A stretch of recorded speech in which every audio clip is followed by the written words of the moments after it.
पायल के जाते ही पायल का एविक्शन लोग पचा नहीं पा रहे हैं। हालांकि पायल ने पुष्टि भी कर दी है और पायल ने ये भी बता दिया है कि भाई मैं अपने मन से तो बिल्कुल भी नहीं हूँ आई, क्योंकि ये जो वजह है ये वजह कुछ और है, खुद पायल ने है बताई। Hello everyone, thank you so much. आप लोगों ने मुझे बहुत सपोर्ट किया और आप सबको पता है कि मैं बाहर आ चुकी हूँ बिग बॉस हाउस से, लेकिन इतना प्यार देने के लिए, इतना सपोर्ट देने के लिए थैंक यू सो मच। और मुझे पता है मैं वोटिंग की वजह से बाहर नहीं आई हूँ, घर वालों की वजह से बाहर आई हूँ। कुछ मुझे घर वालों ने जो नॉमिनेट किया था उस वजह से मैं बाहर आई हूँ, अदरवाइज मैं और अच्छा खेल रही थी और जैसी मैं थी मैं वैसी ही दिख रही थी। आप लोगों को पता है ये सब, और बस ऐसे ही सपोर्ट करते रहना हमेशा। मतलब बिग बॉस ने कैसी बुद्धि लगाई, सना को रोक के पायल को किस प्रकार से भगाया और किसको अवसर दिया। बाहर वाले के नाम पे उन्होंने ये जो गेम खेला है, आप लोगों को मेरी ही तरह बिल्कुल पसंद नहीं आया होगा। मतलब यार फिर तो इनका जहाँ पर मन करेगा बाहर वाले को लगा के घुसा के कुछ ना कुछ अपनी पसंद की चीज़ें करवा लेंगे। वैसे अगर बाहर वाला किसी को नॉमिनेट करना चाह रहा था या फिर कोई घर का सदस्य करना चाह रहा होता, अगर इनका मन नहीं होगा तो मना कर देंगे। जैसे कि सबको बुला रहे थे अपनी अपनी भड़ास निकालने के लिए, तो अगर कोई कह रहा था कि हमको ना, जैसे शिवानी ने बोला था कि मुझे अरमान मलिक को बाहर करना है या बाहर चले जाएं, दोनों बीवियों से बात ना करें, बोले ये पॉसिबल नहीं। ये जो है ये सिर्फ और सिर्फ जनता के पास है पावर।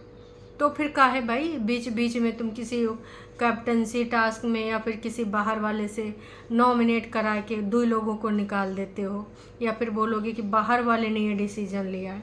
जब जनता के पास है तो जनता के नाम पे तो तुमने भैया राइडर को भी दो लोगों से निकलवाया था। तो जनता के ऊपर से बिल फाड़ते हैं, और जब इनको जैसे ज़रूरत होती है कि कौन टीआरपी ज़्यादा दे रहा है कौन कम दे रहा है। असल में इन्होंने अरमान मलिक और उनकी दो बीवियों को क्यों बुलाया था? उनको तो भैया लगा था कि अब यहाँ पर लुकड़ी लगेगी, पायल और कृतिका आपस में लड़ाई करेंगी, क्योंकि वीडियो में तो ये सिर्फ अच्छा दिखाते होंगे क्योंकि इनके पास एडिटिंग का राइट है।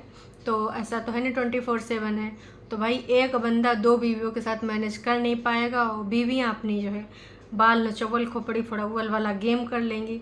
लेकिन जब वो दिखा नहीं तो भाई लगा कि क्या यार, इन तीनों को लेके आए हैं एक ही घर के और तीनों मिली भगत बनाए रखते हैं, तो ये भाई बहुत बेकार है। इसमें हमें कुछ कंटेंट मिल नहीं पा रहा, यहाँ ये सब घर घर खेल रही हैं, आदर्श पत्नियाँ बन रही हैं। तो भाई उन्होंने सोचा क्यों ना इसमें से एक जोड़े को बाहर किया जाए। पायल मलिक को उन्होंने बाहर कर दिया, और भाई किस तरीके से जाल बुना ये सब आप लोगों ने देखा ही होगा। बहुत ही बेहतरीन ढंग से ये जाल बुन के इन्होंने गेम खेला। आप लोगों का इस बारे में क्या कहना है? क्या बिग बॉस अब अपने ही स्टैंडर्ड पे खरे नहीं उतर पा रहे हैं? मतलब इनके जो पल पल बदलते रंग हैं। पहले बिग बॉस का एक स्टैंडर्ड हुआ करता था कि कुछ रूल्स रेगुलेशन की, भाई जो चीज़ें हैं वो एज इट इज़ रहेंगी, इसमें कोई फेरबदल नहीं होगा। कोई किसी को मार पिटैया करता था, धक्का मुक्की, तो सीधे बाहर का रास्ता। अब तो सब कुछ टीआरपी हो गया। पिछले वाले सीज़न में हमने देखा था अभिषेक ने, ले फिर आ गए। तेरे को क्या लगता था कि नहीं लौटेंगे? गलत। मतलब इतना मार पिटैया पे तो दोबारा उस बंदे को अंदर रखेगा नहीं बिग बॉस। लेकिन फिर उन्होंने क्या किया, अभिषेक की वजह से टीआरपी मिल रही थी, अभिषेक को नहीं जाने दिया। हालांकि उसने माफ़ी मांगी, पर माफ़ी तो बहुत सारे लोगों ने मांगी जिनको आपने घर निकाला कर रहा है। इसी तरीके से करण कुंद्रा ने प्रतीक के ऊपर हाथ उठाया था, लेकिन करण कुंद्रा को भी नहीं बाहर किया गया था। क्यों? क्योंकि उस टाइम करण कुंद्रा की वजह से इनको टीआरपी मिल रही थी। तो बिग बॉस अपने ही चीज़ों में झोल कर रहा है। इनके जो स्टैंडर्ड है, मूर्ख समझना बंद कर दीजिए। इस प्रकार की बचकाना बातें किसी के गले नहीं उतरती, लोग मजाक।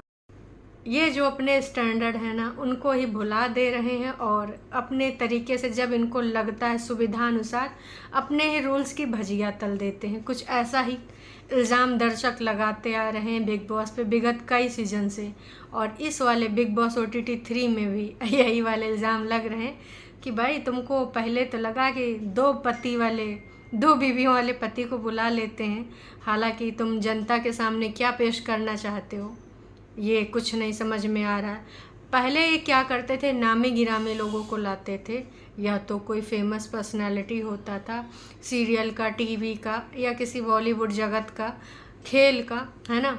तो लोग उनके बारे में जानना चाहते थे कि भाई 24/7 कैमरा में क्यों कोई देखना चाहेगा किसी को। इसलिए देखना चाहेगा क्योंकि उसके बारे में इंटरेस्ट होगा या फिर उसके बारे में जानना चाहते हैं कि कैमरा में तो ये ऐसे ऐसे अपना जो रियल लाइफ होता है वो ऐसे ऐसे दिखाते हैं, पर रियल में इनका व्यक्तित्व क्या है। लेकिन अभी आपको कैसे कैसे लोगों का व्यक्तित्व देखना पड़ रहा है। वड़ा पाव गर्ल, इन्होंने कौन से बहुत बड़े मापदंड स्थापित करे हैं, सिर्फ लड़ाइयाँ लड़ी हैं और कभी इसकी रेडी हटवाई कभी उसकी रेडी हटवाई है। हाँ, हम बहुत बड़ा त्याग बलिदान कर रहे हैं, हम इतने लोगों को खिलाते हैं, तो भैया फ्री में तो खिलाती नहीं हो, है ना। वड़ा पाव बना के तुमने कितने लोगों को उल्लू बनाया, कितने लोगों को काम बंद कराया। तमाम ऐसे लोग तुम पे इल्ज़ाम लगा रहे हैं जिन्होंने तुम्हारे बुरे वक्त पे तुमको मतलब प्रोत्साहित किया था, तुम्हारा साथ दिया था, लेकिन तुमने अच्छे वक्त पे भाई सिर्फ बिग बॉस को सिलेक्ट किया।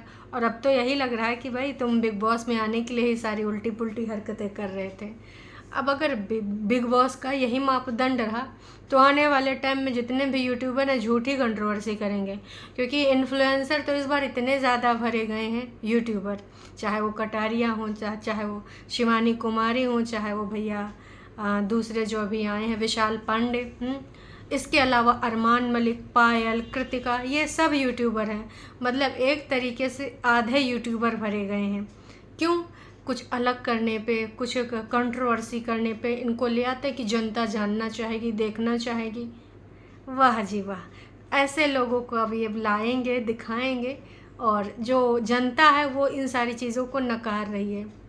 कि पहली बात, तुम समाज में क्या संदेश देना चाह रहे हो कि कोई भी समाज का इंसान 2-2 बीवियां रख सकता है। कुछ लोग इस पे ऑब्जेक्शन कर रहे हैं। वो अरमान मलिक का व्यक्तिगत डिसीजन है, उनकी बीवियों का। भाई साहब, मुझे इससे ना कोई आपत्ति है अगर उन दोनों को नहीं है, ना ही अरमान मलिक को है।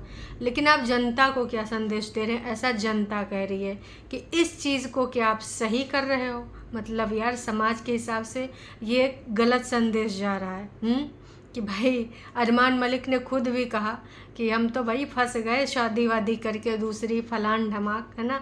तो वो तो मजबूरी थी। कैसी मजबूरी थी? इन दोनों ने थोड़ा थोड़ा कभी कभी हिंट दिया है। पायल ने भी अपनी साइड की स्टोरी बताई, पर देखिए स्टोरी वही होती जितना ये बताना चाहते हैं। रियल सच्चाइयाँ तो नहीं बता पाएंगे कि किस सिचुएशन में इन्होंने ये सब करा था। फिलहाल तो बिग बॉस ने यही सोचा था कि भैया खोपड़ी फड़ौल होगी, जब 2 बीवियाँ लड़ेंगी तब लोगों को मज़ा आएगा।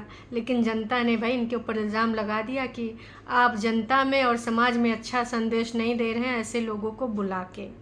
अब आप बताइए, इसमें बिग बॉस का क्या वाकई में स्टैंडर्ड गिरता जा रहा है? तो जी हाँ, किसी को भी अब उठा ला रहे हैं। ना उन्होंने कोई बहुत बड़ा नाम कमाया है, ना ही कोई अलग मापदंड स्थापित किया है। बस इनको बस टीआरपी चाहिए। अब सारा खेल हो गया है टीआरपी का, सिर्फ और सिर्फ टीआरपी का। अभी तक अगर कोई रियल प्लेयर लग रहा है तो वो रणवीर ही लग रहे हैं, और उनके लिए भी ना कुछ चीज़ें उठाई जा रही। उधर कटारिया के लिए अनिल कपूर जी ने कुछ अलग बोल दिया कि भाई तुम बोलो कि अलविश यादव की हमको कोई जनता नहीं चाहिए, और हमको ना हमारी जनता सिर्फ हमारे कंटेंट पे देख के सपोर्ट करे, एल्विश यादव की जनता सपोर्ट ना करे। तो भाई साहब, एल्विश और विशाल पांडे को और ये लव कटारिया के जो चीज़ों को लेकर बताया गया कि भाई क्लिप किसी की भी होती है और ये सब कहते हैं ये आर्मी जिंदाबाद, वो आर्मी जिंदाबाद। बहुत सारी चीज़ें बिग बॉस को सरे से पसंद नहीं आ रही, पर अब पसंद आए या ना आए इससे कुछ लेना देना नहीं है। पर तुमने जिन लोगों को सेलेक्ट किया है अब वही लोग भारी पड़ जाएंगे। पिछली बार भी यही हुआ था कि कोई कितना भी अच्छा खेले, अच्छा रियल खिलाड़ी नहीं जीत पाया। लोग अभिषेक मल्हान को चाहते थे कि वो बिग बॉस विनर बने, लेकिन ट्रॉफी कौन ले गया? एल्विश यादव, क्योंकि उनकी जनता ने भर भर के कैंपेन चला दी भाई साहब, हैं कि नहीं वोट करना, इतने करना है। और इन लोगों का चाहिए था सिर्फ और सिर्फ टीआरपी। मतलब जब वोटिंग हो चुकी उसके बावजूद 1 घंटे के लिए रोक के फिर से वोटिंग कराई गई सिर्फ टीआरपी के लिए। तो यहाँ पर ये सब धंधा है, गंदा है पर धंधा है। धंधे के लिए बस मापदंड गए तेल लेने। अभी बिग बॉस में सब यही चल रहा है। बाकी आप सबको क्या लगता है कमेंट करके ज़रूर बताइएगा। आपका फेवरेट अभी तक जितने भी हैं इन सारों में कौन लग रहा है? मुझे तो अभी तक जो रियल व्यक्तित्व के स्वामी लग रहे हैं वो रणवीर शौर ये लग रहे हैं। चलिए अभी के लिए इतना है, फिर मिलेंगे नए वीडियो में।